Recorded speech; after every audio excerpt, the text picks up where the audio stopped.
Hello, this is Margaret Petty at the University of Sewing, and I want to show you how to use your new Qmatic 4.0, the edge-to-edge part of this. It's actually easier than it's ever been, but it's really easy to add in an extra step if you aren't aware that you're doing it, and it messes everything up. So what I want you to do first, start up, open up your Qmatic. It should be uploaded now with 4.0. And what you're going to do starting off is you're going to go ahead and touch the icon where you enter the size of the quilt. And this one's 60 by 60, and I'm just going to leave it like that. But if your quilt's a different size, make sure you put in the actual size of your quilt. So we'll check that off, and then we're going to pick a design. And we've got some designs in here. These were uploaded from OESD. So I want you to see that it doesn't work any different with their designs versus the BQM designs for the Bernina that are in this already. So this one, if you'll notice, the start and stops are in a vertical position. We've got to turn those to a horizontal. So I'm going to come over here and use the rotating tool, and I'm going to touch that.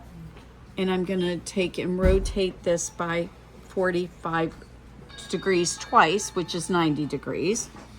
And I'm going to hit the green check mark. If you look over here now, the green is over on the left-hand side. The right is the red, which is your start and stop. So we're going to go and just move it over here to the corner. Now, this is where everybody gets mixed up. At this point, all you need to do is, you've got some new symbols on here, and I'm going to turn on the information menu so that you can see what it says. And on this, it says, you have to change your angle of your camera. You need to change the angle here, like that. Yes, there we go. Right like that. And get in. There we go. It says E2E Autofit. That is the button. We're going to press it right now. We have not done anything except for rotate the design. And so we're going to hit E2E Autofit. And if you look at the screen on the computer, look, it's completely filled everything in. This is the point in time where you can change your spacing. You can make the rows go closer together if you want. So if I touch this a couple of times, you'll see that it's changed the how close together every design is, or you could bring them apart further if you wanted. Then the other thing you can decide on is your width of your quilt. How much do you have above the quilt? How much do you have the right and left? I usually don't have much above my quilt, so I'm going to change the top by minusing that away. And then on the bottom, I'm going to leave the 1/2 inch. That's fine. I usually leave a little bit more on my bottom. And then on the right and left sides, the width, this has got 1 inch, and you can change that. You can change it to be, well, you can change it if Margaret's fingers would work. So, oh, there it is. It came up on the screen there. I apologize. I've got a camera in front of my eyes. So if I wanted to change that to 2 inches, I could do that. And what it'll do is it'll give me spacing on either side of my quilt that's 2 inches beyond that. So we've got all of that available. Once you're happy with how much you have to the right and the left, and that is going to be quilting area. You can't have that be larger than your quilting area. When I go and I set up my safe zone will have to be 2 inches wider than the quilt, which means 1 inch on either side. So once I'm happy with that, I hit the green check mark. And if you come over here and look, you'll see there's nothing at the top. I got rid of everything at the top.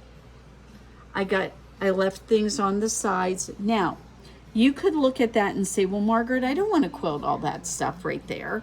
And that's fine. If you don't want to do that, then what you can do is you can use your spacers, and you can move the whole quilt up, and you can just delete that. And so what we can do then is come over here to trim, and we can use our horizontal, and we can touch up here, and I'm going to use my little guides here, and I can get below that, and I can hit the check mark. Oh, I did it wrong, so just undo it. So I can go back to my trim. I can do that. Remember, everything in black's going to delete. So we're going to go back up a little bit. We're going to invert it. Now the little bit of black up there, that's what I'm going to delete. And now I am ready to sew this quilt. But if I'm not happy about that right there, I can actually either delete it and add another row if I need to, or I can just leave it there and see what happens as I quilt and go along. You could also go back and you could start from the beginning and cut that off before you align your quilt. So you could start that from the very beginning, and that's also an option. I'm gonna leave it go. This is just a sample for you guys to see what to do. This, I think, will help you. One of the things I'm seeing people do, I'm gonna delete this whole thing right now. I'm gonna just hit delete, and it's all gone. So if I make a mistake, it's all gone. It takes me moments to do. What I'm seeing people do is I'm seeing them pull up a design. This time I'm going to do a different design. And there we go. I've got this little one here. I see them using the edge to edge plus. Do not touch that. Use the edge to edge auto fit. Do that.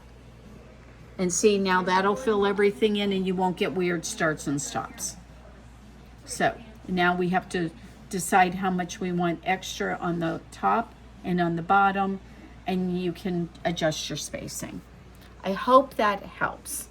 And if you need any further help, if you want to go back through this at all, don't hesitate. Either email me at universityofsewing@gmail.com, or you can call me at 812-323-2665, and I'm here to help.